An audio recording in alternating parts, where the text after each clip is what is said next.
Appreciate it. I'll call to order the Ascension Parish Council meeting for Thursday, June 21st. Councilman Shakespeare, would you please lead us in the prayer and the pledge?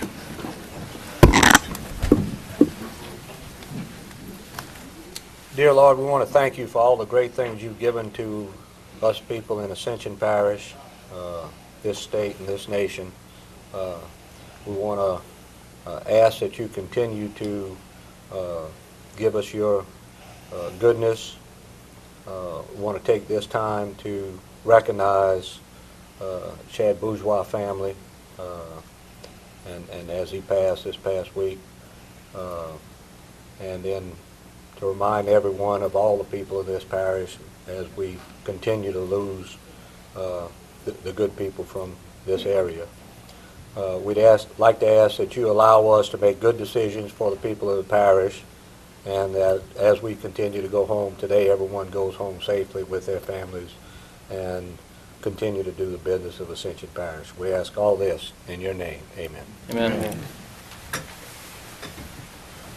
Pledge allegiance to the flag of the United States of America and to the republic for which it stands, one nation, under God, indivisible, with liberty and justice for all.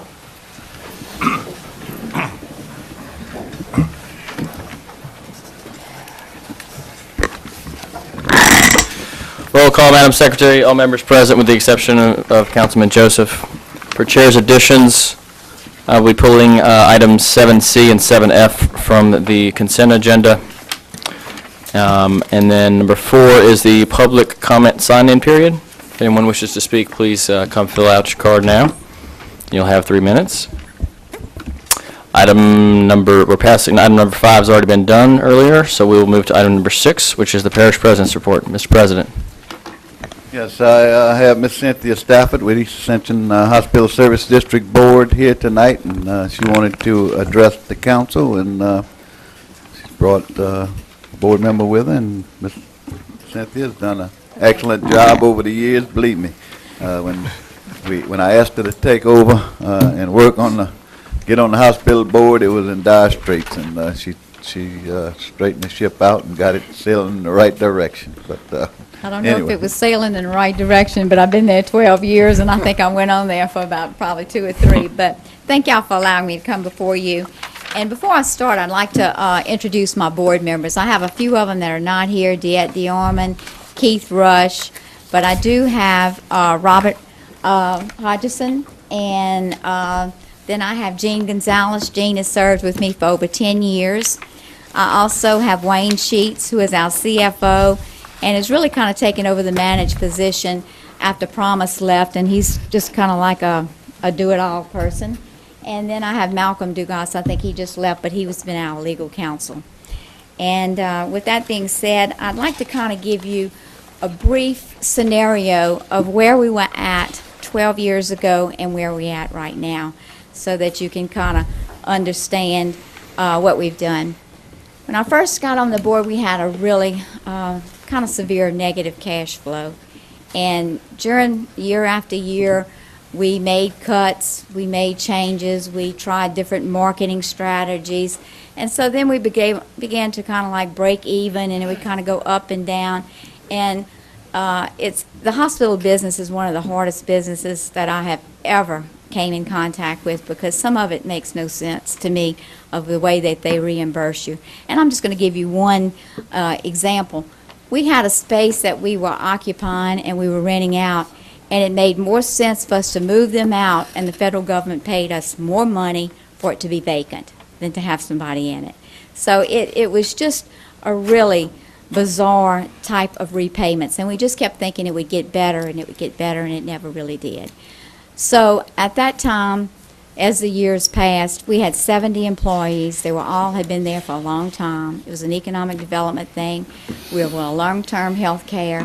Our census would kind of go up and it would go down. But at the end of the game, we knew that we couldn't sustain the hospital, that the money was going to eventually run out. So we decided to lease the hospital. And we got the blessing of the parish president and some of the councilmen. And we proceeded to put out feelers. We had several good people that applied to lease the hospital out. and we think we chose one of the best ones, which was Promise Healthcare. They were financially strong, and they were willing to take over the majority of our employees, keep their health insurance, not let them miss a day. So all that was a really big consideration. But the huge windfall of it all is that they were going to give us $1 million a year, and that was just huge because the expenses on a hospital like that are just astronomical. They were going to pay the majority of the expenses and give us $1 million. So with that being said, of course, we were all excited. And when I went to give the presentation before the Attorney General's office, one of the things that they said is any of the money that you receive from the lease has to be put back into the health care system. So we began to look at different programs that we thought that would really kind of make a difference in somebody else's life in the parish. And so Jean Gonzalez and I, we did a lot of research along with a lot of the other board members, but we went to a focus group one night. And it was put on by the mental health department, and they had a facilitator from New Orleans who was one of the best that I had ever seen. And they had clergymen there, doctor, parents, teachers, and the whole synopsis is that our children were in desperate need of social workers in the schools because the teachers really didn't have time to sit there and listen to all the issues and the problems and the things that were going on with them. And this would just make a whole difference in their lives of the teachers and of the students. So as we listened to all of the different stories from the clergyman, the doctor, whatever, we left there, me with tears in my eyes, and Jean looked at me, and we knew what we wanted to do with the money. So we went back to the rest of the board, and of course they agreed. So I called Donald Sanjay, and we put a program in place to put a social worker in each one of the schools that, of course, the school recommended of the high-risk schools in the parish. And most of these were in the high schools and in the middle schools. This program was a huge success, and it was funded by the hospital. It continues right now. We got quarterly reports. There was kids that social workers said that would have never graduated that graduated. We also put $200,000 back with the parish to fund programs that would have been completely cut out. One of them was medicine for kids over in Donaldsonville, and then they had some other family-to-family programs that they were going to cut out that they did. So the hospital really did a lot of good things with the money. But as all things, some things come to an end. And when we signed the lease with Promise Healthcare, we had a 5-year lease with 3 other additional 5-year options. So we just felt like we just had a 20-year role with funding these programs. The hospital, the employees were there. It was just a win-win situation. Well, I guess about 15 months ago, a time bomb dropped on me when that Promise Healthcare said that they were not going to renew their lease. And they did say that they would try and help us lease the hospital out, and they did desperately. And we tried also, and we did get a lease for a portion of it, but it was only a small portion of the hospital, and it does not nearly cover the expenses of the hospital.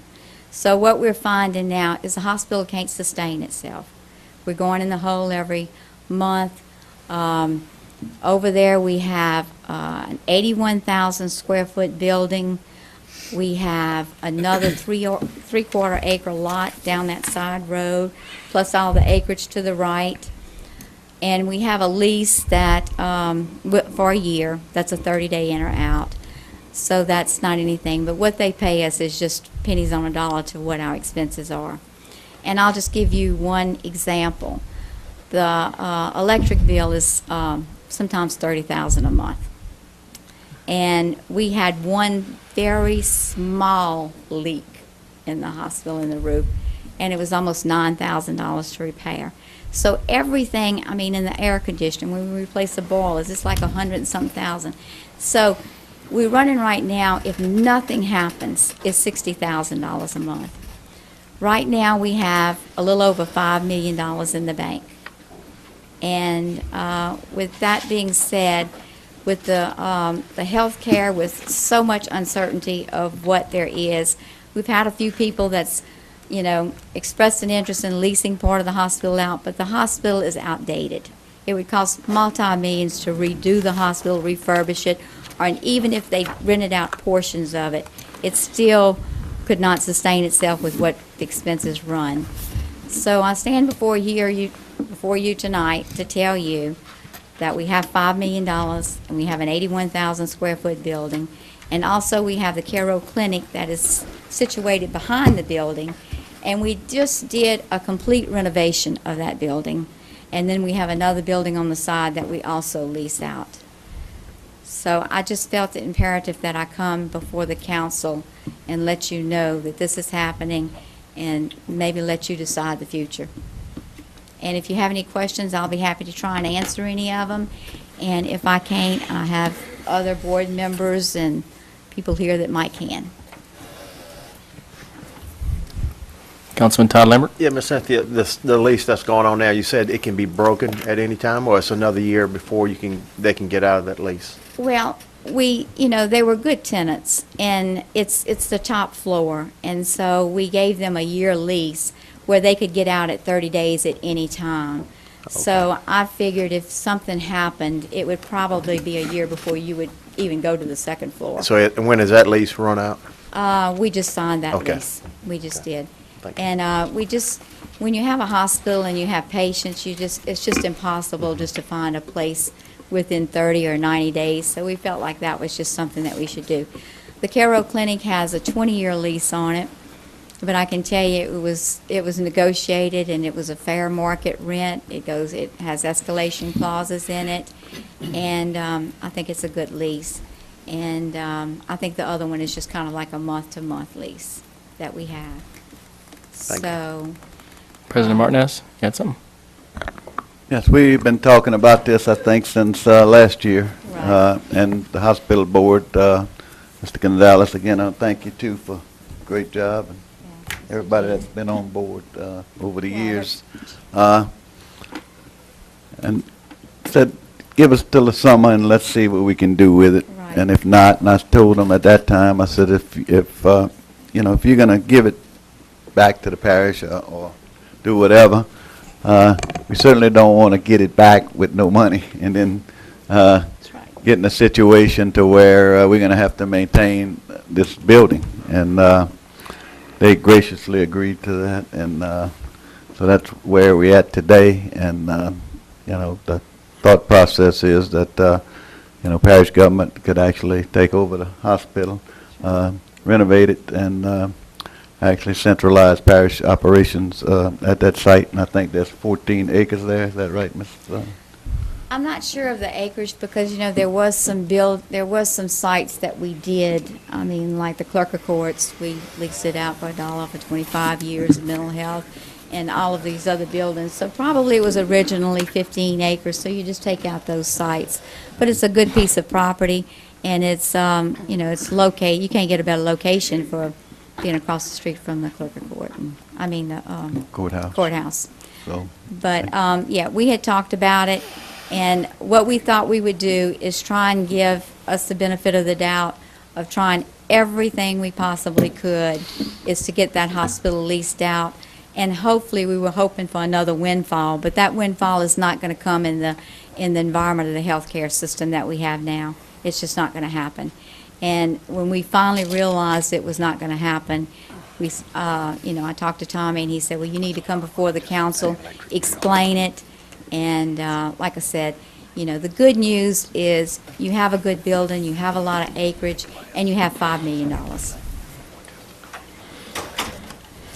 So, if I have any more questions? I got one for Tom. Councilman Todd Lambert? Yeah, Parish President, I heard the overhead on this building.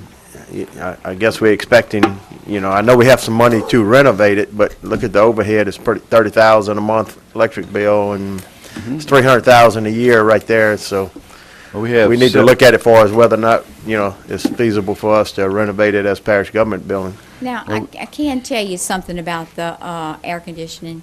It's $30,000 a month, but we have an old system in there that's not zoned. And before we spent the money, I was going to come here before you, and then we were going to try and have it zoned. because when I go over there for a meeting, it's like my blood boils because I'm freezing, and it's like, turn this air conditioner down. You know, we're spending $30,000, but that's the way the system operates. is. It's one for all. So I think that there could be a lot of savings with newer units, zoning it, and, but, you know, I just don't think it's left up to us to spend that money right now with the way that things are going. And Okay. and we have other buildings, like where we at currently, that would be freed. We have the Grants building that certainly would be freed. Some of the recreation buildings would be freed. And right now, we are responsible. We actually rent office space for the district attorney and other entities that we could cease doing that and allow them to go into some of the buildings that we currently occupy. So, you know, we hadn't really sat down and planned anything or did anything, but I'm just thinking Yeah. out loud, and you know, there's things that we would have to go in and look at, and we didn't want to do that as long as they had a tenant, as long as they had possibility that the hospital service district would come up with an alternative. But But we couldn't. so, you know, I think, and we've talked to the lawyers that what it would take to dissolve the hospital service district. Jeff Diaz would handle that, and Malcolm Duga on the hospital side.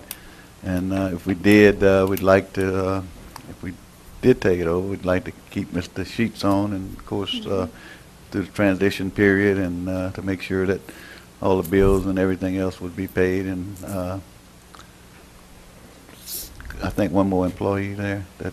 Yeah, we do. We have one employee that is there, and you almost have to have an employee there at all times because it's preventative maintenance is what it is. And then, you know, you have to have somebody on call 24 hours a day. So what we pay him after hours is just a bare minimum, a couple of dollars an hour. But, you know, you do have to have somebody that maintains the building, and he knows every inch of the building. He knows all about it. And I can tell you, I think I'm fixing to learn all about it, too, after 12 years. I never thought I could hear such things as I've heard with boilers and everything else breaking. But anyway, that is basically where it stands right now, but I just thought it was really important that we come before you after I've talked to Tommy throughout the last year at different times, you know. And then we even thought that we might have another windfall because we had the movie industry that came and talked to us. And boy, we really got excited because they said that they had been leasing out a hospital in St. John Parish, and this one was vacant, and that they had several movies coming up, and they paid up to $5,000 a day.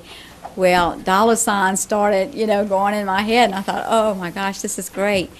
But hey, 6 months down the road, we hadn't heard from the movie industry, so, you know, we had to kind of give that thought up too.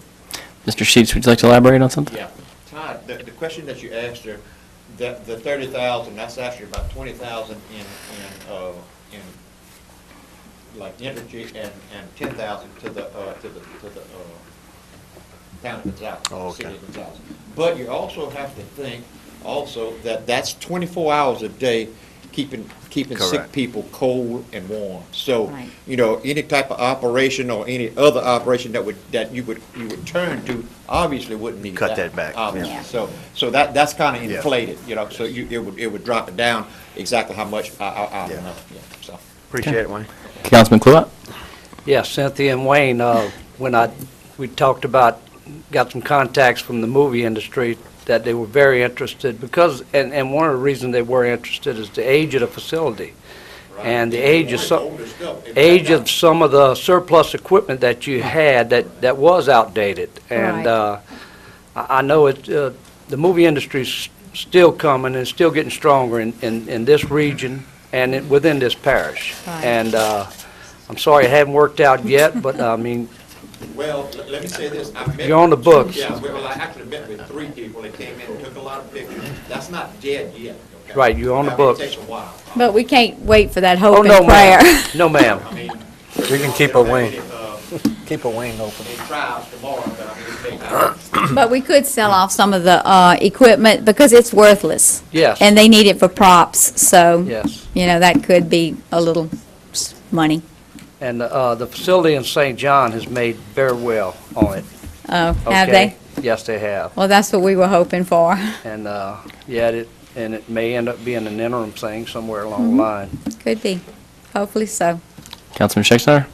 Yes, thank you so much, Cynthia, and everyone that's involved in the hospital.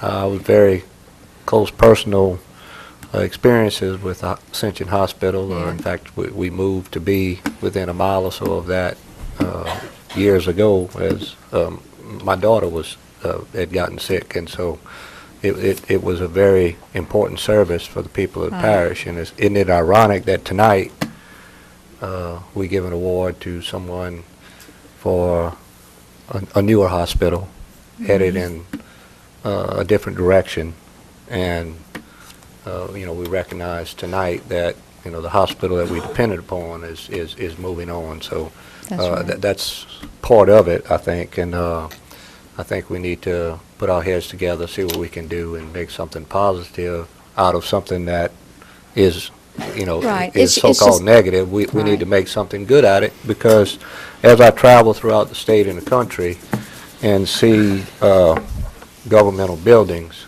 if you go to Terrebonne and you see that they acquired a bank, and if you go to St. John and you see if they acquired a big facility there, and a number of other places that have acquired buildings that were of other use and put them into government, for us to take all of our different services and build a building that would accommodate everyone would be, it would be impossible for the people of the parish to pay for. So maybe we can take this as an opportunity. President Martinez, we're hearing this for the first time, and we can go forward and try to make something work. That becomes a positive, where the people of the parish can come to one place, see everyone they need for parish government, we can become more efficient. If that could happen, it may turn out to be a positive, something that has happened. So hopefully we can make this into a positive and move on, and we want to certainly thank everyone that did such a great job. Well, we had a lot of good past board members also, and I don't want to name their names because I'm scared I'm going to leave somebody out, but there was a lot of hard work and effort put into, requiring the lease, and we had met with somebody from a different parish, and they had leased their hospital out for like $0 just so that they would take over the expenses. And then when we negotiated that lease, and I said $1 million, and they said, okay. I mean, it was just like, oh, you sure? Not really sure. But anyway, it was just a windfall for us. And because of that, we got to put a lot of good programs that I think that'll still carry through. And I can tell you, I've sat on a lot of boards throughout my whatever. And this has been one of the most rewarding boards that I've sat on. And it was because of the program that we were able to put into the schools. And like I said, it was with the help of Gene Gonzalez and I actually just kind of happening on this focus group that we came upon this. But if you would read the reports of how many children graduated because of these social workers and all the other things that they had did with such positive things, it was just really good. Okay. Councilman Johnson? Ms. Cynthia, I'd like to also echo the other comments and thank you and the board members that have served in the past. You have definitely done an invaluable service to the citizens of this parish, and we greatly appreciate the hard work that y'all put into this. Well, thank you. I guess, Mr. President, are we looking for some kind of a motion or something, action that we need to take tonight as far as the building, or what do we need to do to progress? Well, as I said, to progress, the attorneys know what to do. It's just going to take a resolution, I think, from this board. So it's up to you if you want to move forward tonight or you want to wait and do it at a later date. But, it's ready to go if you want to move on. Okay. Councilman Cloat?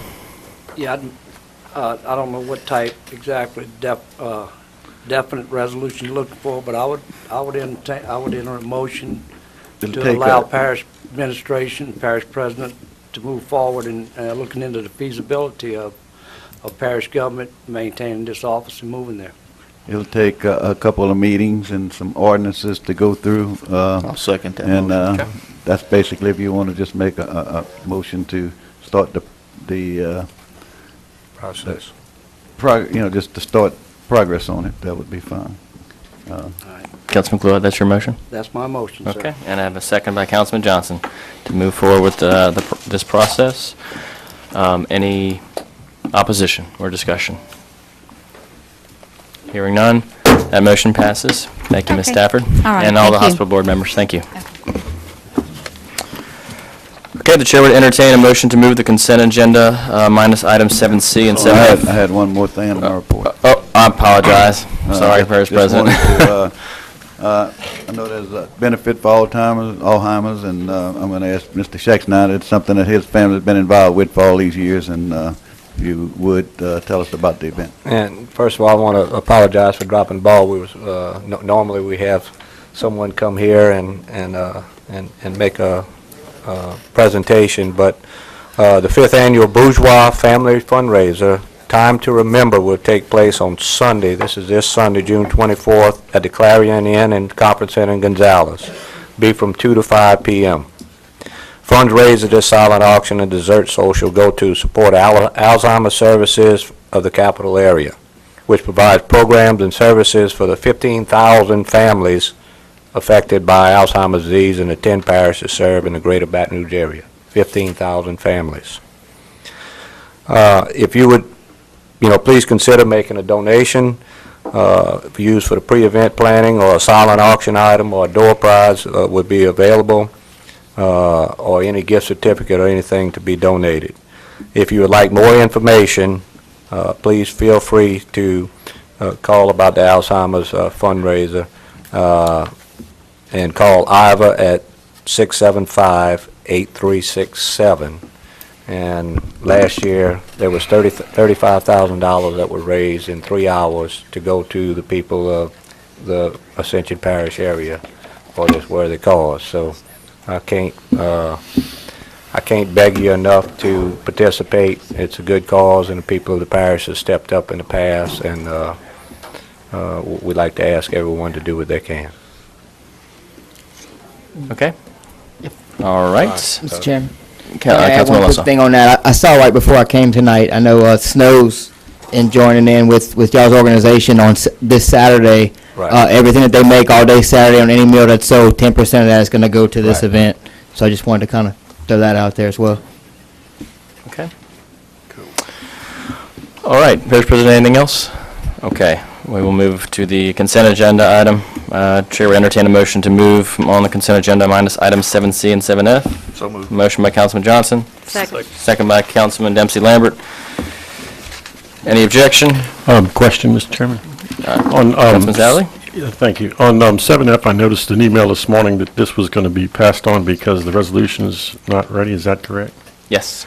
Will we still have time to, when the resolution is ready at another council meeting, I guess the next one, to discuss whether or not this could be placed on the November as opposed to the December ballot? Yes, because we're removing it from the consent agenda item, actually, I'm going to place it separately as a separate item for discussion at a council meeting in the future, But- depending on if it's ready. It may not be the next one, depending on if... But it won't be is- too late to use the earlier date if possible. I think today's the latest day to be. No, I don't believe that's true.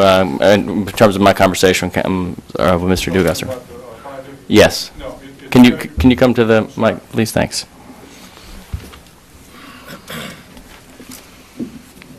No, actually, that resolution is scheduled for the July meeting, which we'll have plenty enough time. Okay. So for July 2nd, the next council meeting? July, I think the council meeting is on the 5th and the 19th. I'm sorry, the 5th. And I Yes. think it would either be the 5th or the 19th. And you still have time. Okay. Councilman Cluett? Oh, I'm sorry, Chris, did you say the November ballot? Yes. No. This is for the fire. Or this is for the fire That's district. That'll what be he's on the- asking. That'll be on the December ballot. Councilman Satter, what's your question? If you don't No, mind restating? my question, sir, is that if it's pulled tonight, when we eventually do have the resolution in front of us and we're discussing it, is it possible still to discuss the possibility for the election to be held in November as opposed to December? I spoke out about this at the Finance Committee recently with the idea that obviously there'll be a much greater voter turnout in November than it would be in December because it's a presidential election, and we've all received as councilman notifications by government officials that they're even going to be splitting up most of the precincts into multiple groups in order to accommodate the high expected voter turnout.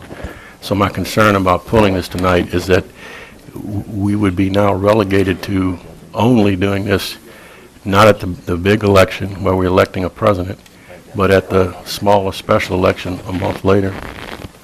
To answer your question, if it comes up in July, it would be too late to go on the November ballot.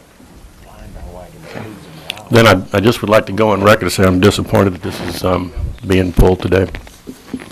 Okay. Any objection? Consent agenda passes, and we will move on to item number 8, our committee recommendations. Chairman of the Strategic Planning Committee, Kent Schick-Snyder. Yes, thank you, Mr. Chairman. As of this time, as we were going through the parish adjudication court, we went through adjudication officer, hearing officer, and a new one has been recommended, and Mr. Rick Alessi. And at this time, I'd like to make a recommendation that we hire him for our next adjudication officer. Second it. Okay, I have a motion by Councilman Schick-Snyder and a second by Councilman Turner to name Mr. Rick Alessi as our new adjudication hearing officer. Is there any discussion? Councilman Todd Lambert. Is that at the same salary the previous attorney was? Yes. Okay. Yes. All right. Okay. Any other discussion? Any objection? That motion passes. Item number 9 in our general business section is the presentation of the 2011 audit of the Ascension Parish Government. Mr. Tom Lejeune, Falcon Winkler. Thank you, Mr. Chairman. Once again, it's my privilege to be up here and serve you as your auditor. We certainly appreciate the opportunity. You know, as somebody who lives in the parish, I really appreciate it's a privilege to work with you and play a role in how our government works. I've got a few things for you in front of you tonight. One is you'll see the audit report. It's the blue packet. That's about 300 plus pages. In addition to that, I've got a smaller summary that I'm going to walk through with you and just go over some of the main results. Before I walk off or move from the big report, just a couple of quick items. One, you'll be submitting this document again with the Government Finance Officers Association for their consideration for the annual award that you've been receiving. We've done that since 2007, and we'll be doing that again and following that program again this year. In addition to that, to steal some of Gwen's thunder, earlier this week, earlier in the year, you guys had submitted your operating budget. There's a similar program that scrutinizes your operating budget practices, and you submitted your report for scrutiny this year or consideration, and earlier this week you got notification that you got an award relative to your budget program. So certainly two things to be proud of. In terms of what I want to walk through, you should see a small packet basically with 2011 operating results, and I'm going to walk through that for you in terms of just what's happened over the course of this year, basically hitting on 3 major areas: financial position at the end of the year, operating results for the year 2011, and then I want to spend a little time just discussing future budgetary considerations. Basically starting on page 3 of your packet, you've got really what amounts to the total assets, the assets held by the parish. Overall, you can see over $350 million in total assets. Really are just comprised of 2 primary areas. Property, which includes infrastructure, your buildings, equipment, things that are just physical in nature. Things that you've invested in terms of capital property. And then the other big thing, which is the blue area of your graph, is basically cash and investments that you own. So once you get past those 2 components, there's not a lot of remaining assets. The other thing I'd say is that with the green area, which are receivables, things that are owed to the parish at the conclusion of your year, those items quickly convert into cash, so you can almost look at those assets in a similar fashion to cash position. But overall, you can see you've had some modest growth over 2010, and primarily that's in the area of cash and the property I mentioned. If you go to page 4 and look at just what your total cash position is for the year, you can see you're right at about $134 million in cash and investments. And it's certainly considerable, considerable amount of funds on hand. And you can see that you really sort of have leveled off with some growth coming up from 2010 to 2011. Few points to really look at if you look at the components of what your cash position does. And to me, this is really a measure of what the parish's net worth is and how you operate it in terms of how your performance has been from an operational standpoint. But if you look at the first 3 components, which are really operational in nature, cash position held for operations, you can see really over the last 4 years, the last 5 years, you've really grown that area. And really what it tells me is that, you know, the current resources coming in, the current revenues that the parish collects, the operating costs, the costs that are associated with operating the parish are less than that. So you're growing operational cash position. That's really a good sign. The second thing in this area is the yellow part, which are capital projects. I mean, these are the dollars that are dedicated to pay for major capital projects that the parish has or undertakes, primarily dealing with drainage and roads. But as you can see, really over the last 5 years, you've depleted cash position in this area. So overall, cash has grown, but you're spending down a lot of capital project money, but yet growing some operational money. And I'll get into that a little bit more in a moment, but you know, one of the things that happens with capital project dollars is, in a lot of cases, you issue debt, you're going to spend down debt. You know, you don't issue debt to enhance cash position. You do it to invest it in certain projects, and so that's clearly what you're doing here. So although the cash is eroding, you're utilizing it for its intended purpose. If you move over on to page 5, this basically outlines the liabilities of the parish, and it's really confined to 2 parts. Basically, you've got operating payables, accounts payable, and just other basic operating liabilities, things you owe to vendors, outstanding payroll that you may owe to your employees at a given point in time. Those really don't fluctuate all that much. That those dollars pretty much have stayed pretty consistent over the years, and really for 2011, nothing unusual. The other hand, that you got a large amount in terms of what's represented here is your debt, you know, amount owed to the bank. And that's money that you issue for various infrastructure projects. So you can see that it is a pretty large component in terms of what your obligations are to external parties. And although it's come down over the last few years, it's just following a normal retirement pattern. And basically most of your debt's paid out on a 20 to one is a 40-year term. So it takes some time to really eliminate it or retire it altogether. On page 6 depicts the net worth of the parish, and really this has been conformed to your budgetary basis in the financial statements that you ordinarily see on a month-to-month basis in your finance committee. And this really follows just how cash position, or what's going on with cash position, that if you simply just followed that number, your net worth correlates pretty closely with whatever your cash position is. And if you come in and you look at the components, special revenue, debt service, internal service, and enterprise funds are operational in nature, and all those have grown, similar to what we talked about with your cash position. And net worth relative to your capital projects has declined, and that's simply due to the fact that it doesn't have a large dedicated source of money. It's typically debt issuances, and you spend those dollars down, so the net worth will deplete as you conduct capital project activity. On the next page, here we've got all the revenues associated with the parish and the dollars you collect, and really a couple of observations. One, as you look at where you get your money in terms of resources to operate parish government, it's all in taxes. I mean, you're a governmental entity, you collect money, and it's typically in the form of taxes, and it's sales tax and property tax. You know, for 2011, you collected right at about $72 million in revenue, and of that, roughly $59 million was in taxes between property and sales tax. So it's about 81% of the dollars you collect to run the government is from the taxpayers of the parish.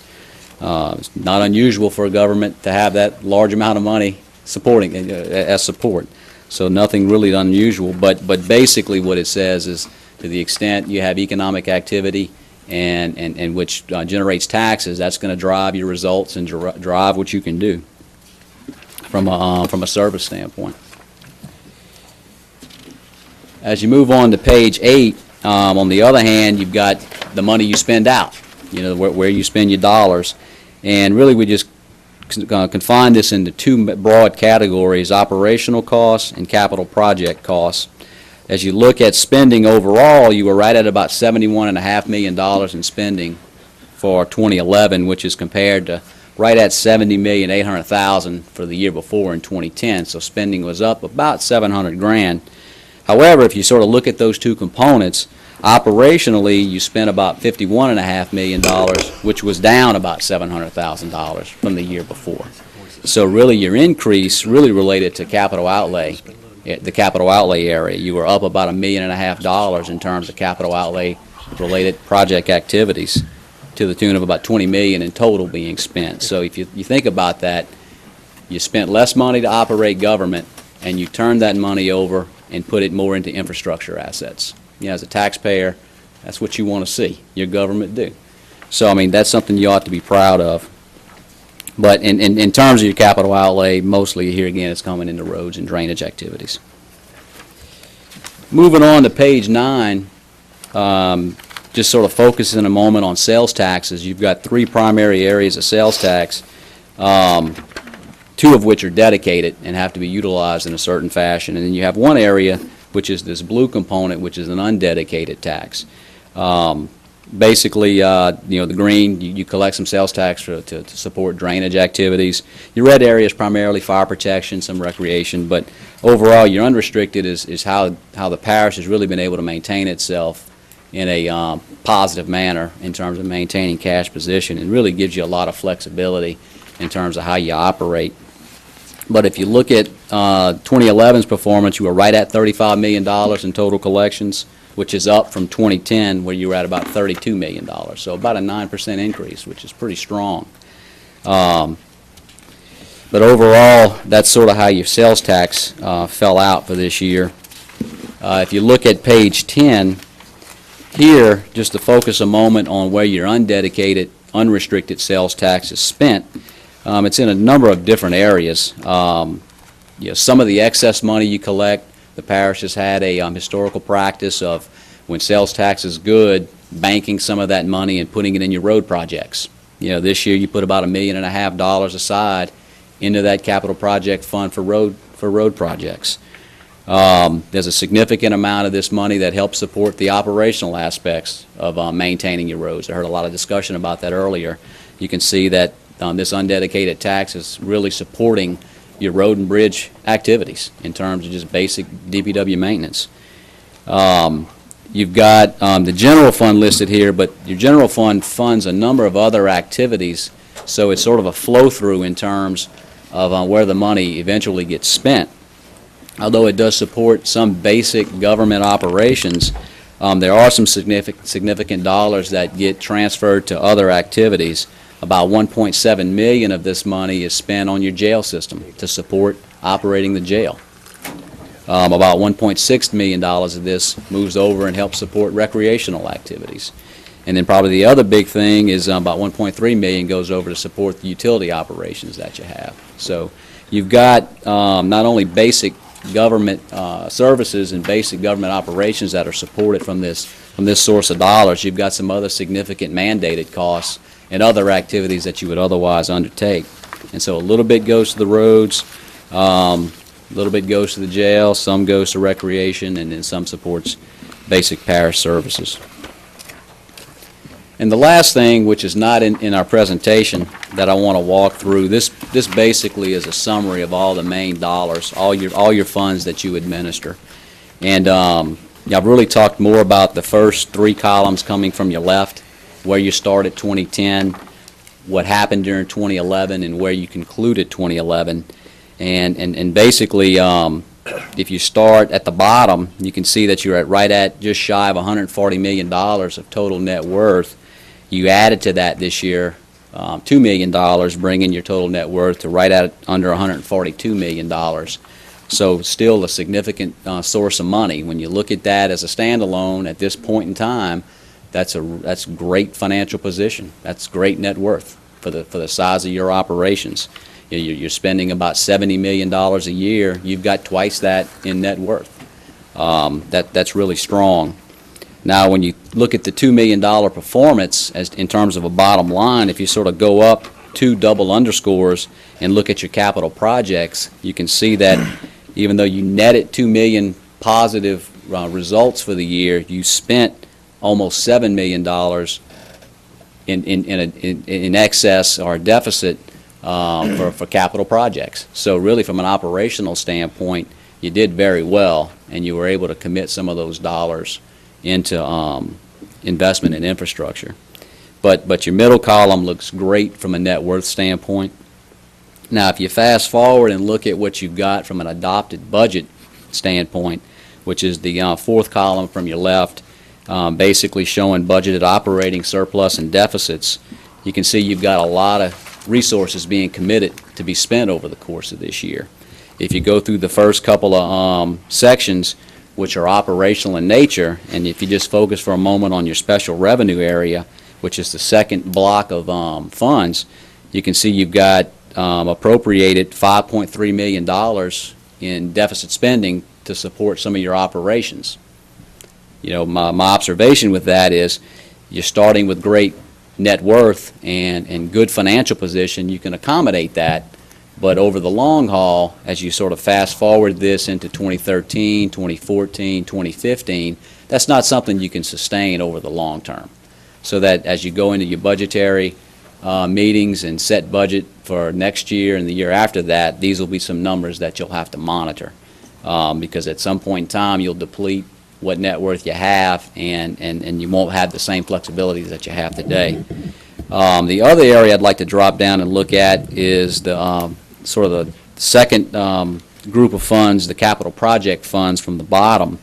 And here you're starting the year with about $66.3 million in total net worth, and you've budgeted to spend $42 million of that over the course of this year, leaving you with about $24 million in available funds for future capital projects.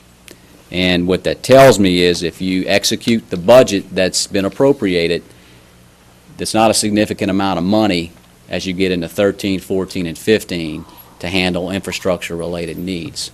In particular, you look at, you got drainage project makes up about $17 million.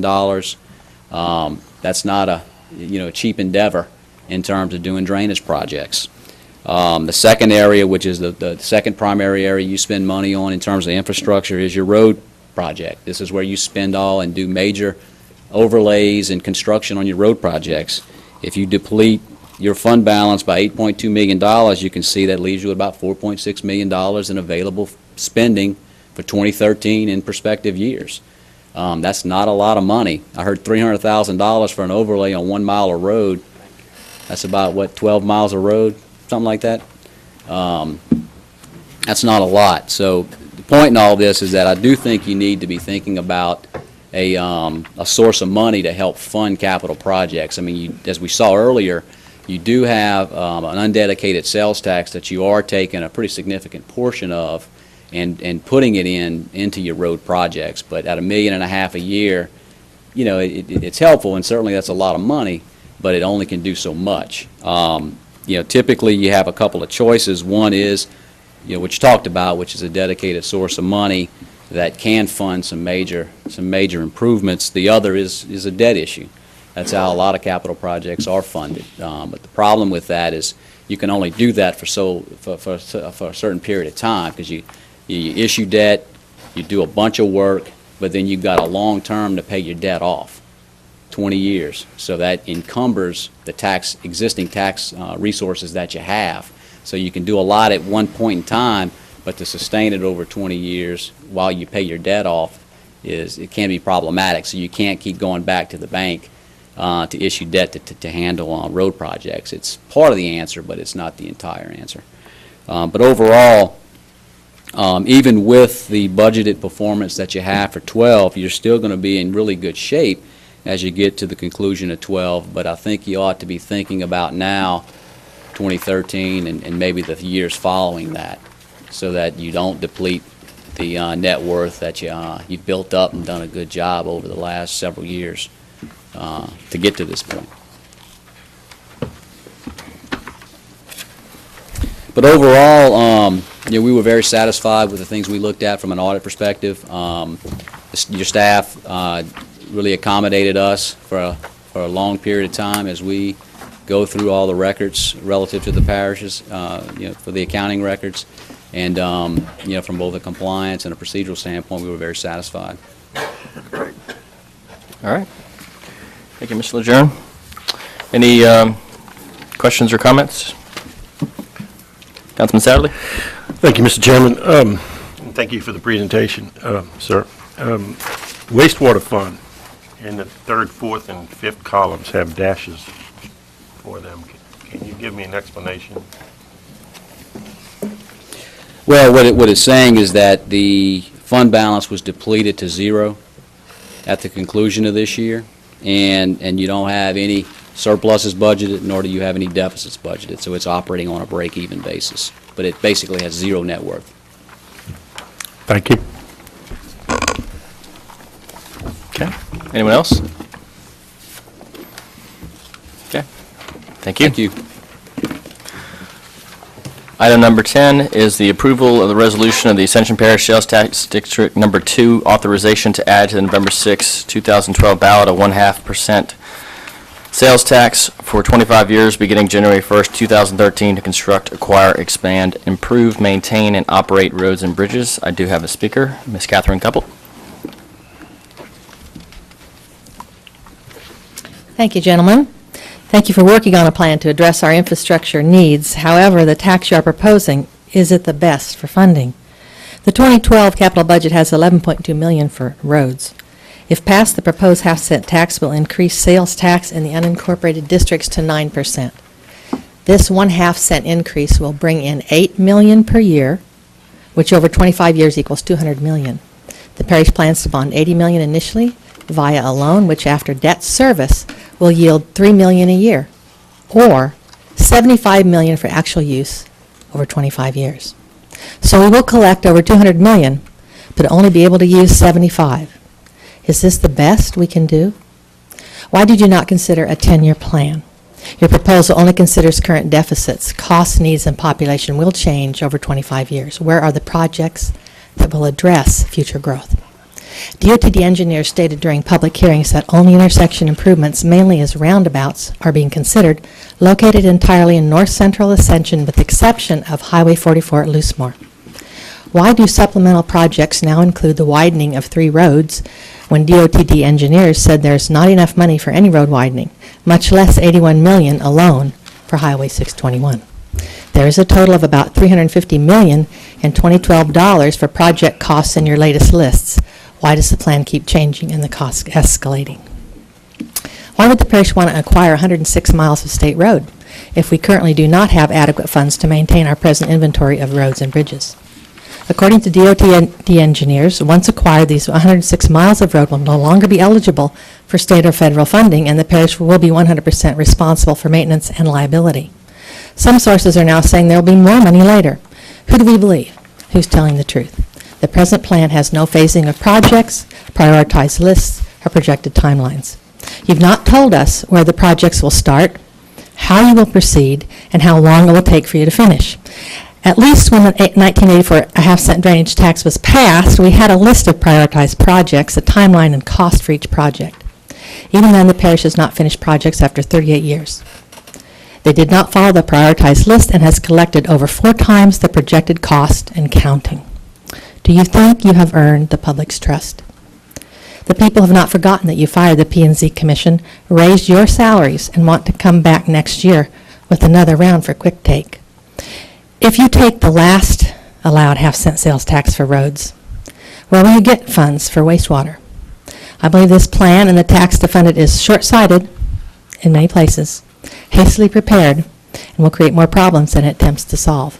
Thank you. Okay.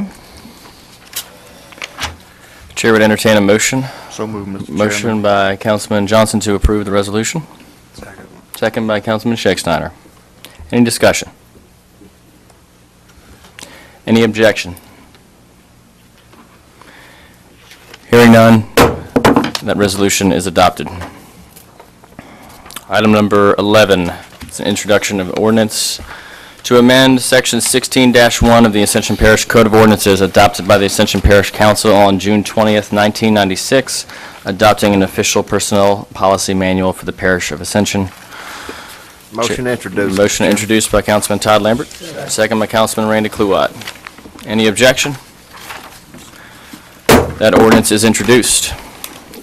Item number 12, to amend the Ascension Parish zoning map from medium-intensity residential RM to mixed-use 2 MU2, tract CS-2 of the Louis LeBlanc Rossi property for Candace E.R. Smith, located on the south side of LA Highway 74, approximately 2,100 feet east of LA Highway 938, Coon Trap Road. Mr. Parrington. The ordinance amends the official designation of tract CS2 of the Louis LeBlanc Rossi property for medium-intensity residential RM to mixed-use 2 at the request of the zoning commission. Whereas the Ascension Parish is a local government subdivision as defined by Article 6, Section 44 of the Louisiana Constitution 1974, and whereas the Parish of Ascension is governing and responsible for the zoning and regulations within the jurisdiction, whereas Article 6 of the Home Rule Charter of the Ascension Parish adopted May 4, 1993 identifies the process and manner in which to adopt ordinances regulating the lands of the parish, and whereas the official zoning map for Ascension Parish was last adopted on August 3, 2011, and whereas the Parish Council reserves the authority to make changes to the official zoning map by ordinance, whereas this request has been processed in compliance with the procedures set forth, be it ordained by the Ascension Parish Governing Authority that the official zoning map of Ascension Parish, Louisiana is amended to reflect the property identified as Exhibit A as mixed-use 2 as the official zoning designation, severability. In the event any portion of the ordinance is held invalid or unconstitutional for any reason by any court of competent jurisdiction over it, such portion shall be deemed separate, distinct, and independent, and shall not affect the validity of the remaining portions of the ordinance. The effectiveness of this ordinance shall be in full effect as permitted by law. The exhibits of the legal description, the plat map, and the aerial zoning map. This ordinance had been submitted. The vote was thereon as follows. Motion to open the public hearing, Mr. Chairman. I have a motion to open the public hearing by Councilman Todd Lambert and a second by Councilwoman Cazo. Anyone wishing to speak, now's your time. Motion to close. Motion to close by Councilman Todd Lambert, second by Councilman Satterley. Moved on. I have a motion to move the ordinance by Councilman Schecksteiner and a second by Councilman Wausau. Is there any discussion on the ordinance? Is there any objection to the ordinance? Hearing none, that ordinance passes. Item number 15 is executive session, the Parish of Ascension versus Merchants Building Company et al., file number 5940.6. Motion to go into executive A session. motion by Councilman Johnson and a second by Councilman Kluwat to go into executive session. Madam Secretary, I will need a roll call, please. Councilwoman Kazu. Yes. Councilman Kluwat. Yes. Councilman Johnson. Yes. Councilman Dempsey Lambert. Councilman Todd Lambert. Yes. Councilman Wausau. Yes. Councilman Satterley. Yes. Councilman Shake Snyder. Yes. Councilman Turner. Yes. We are hereby in executive session.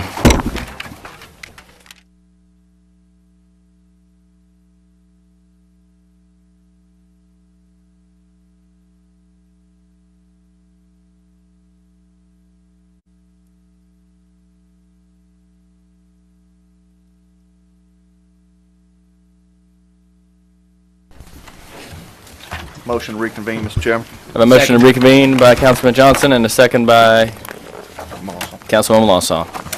We are reconvened. I'd like to offer a motion to allow legal to work on resolving this issue.